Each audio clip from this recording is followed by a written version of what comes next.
new figures released last month have revealed that sales of electric cars have fallen by 15% because drivers continue to opt for vehicle powered by petrol or diesel. So the news comes shortly after the Prime Minister's announcement that he was delaying the ban on new petrol and diesel cars until 2035, a decision that was largely welcomed by motorists but criticised by the motoring industry.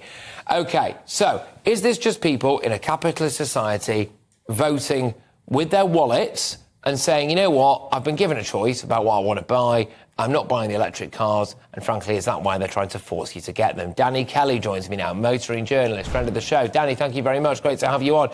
So does this not just prove, then, that actually, unless the British public were forced at kind of pseudo gunpoint to get these electric cars, they just wouldn't bother getting them? Generally speaking, I think you're correct. There's a carrot and a stick approach, and the carrot has been delayed by 5 years. That's being kicked down the road to 2035, and obviously the stick has followed some 5 years later in alignment with the whole of the European Union with the ban of sales on petrol and diesel. If you want to buy an electric car, Patrick, you're generally speaking, you've got a couple of quid anyway.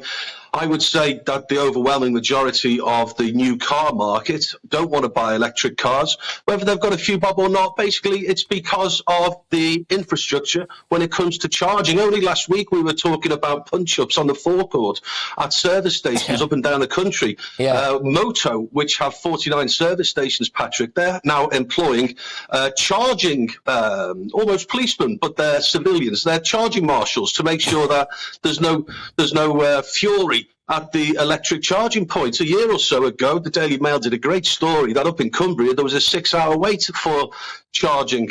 So people coming down on Boxing Day, coming back down south, and they just couldn't get a charge. This is the gritty reality. And if someone says to you, you know, you don't need to get an electric car for another 5 years, then people are quite understandably, they're just going to vote with their feet and say, brilliant, let's just carry on driving petrol and diesel.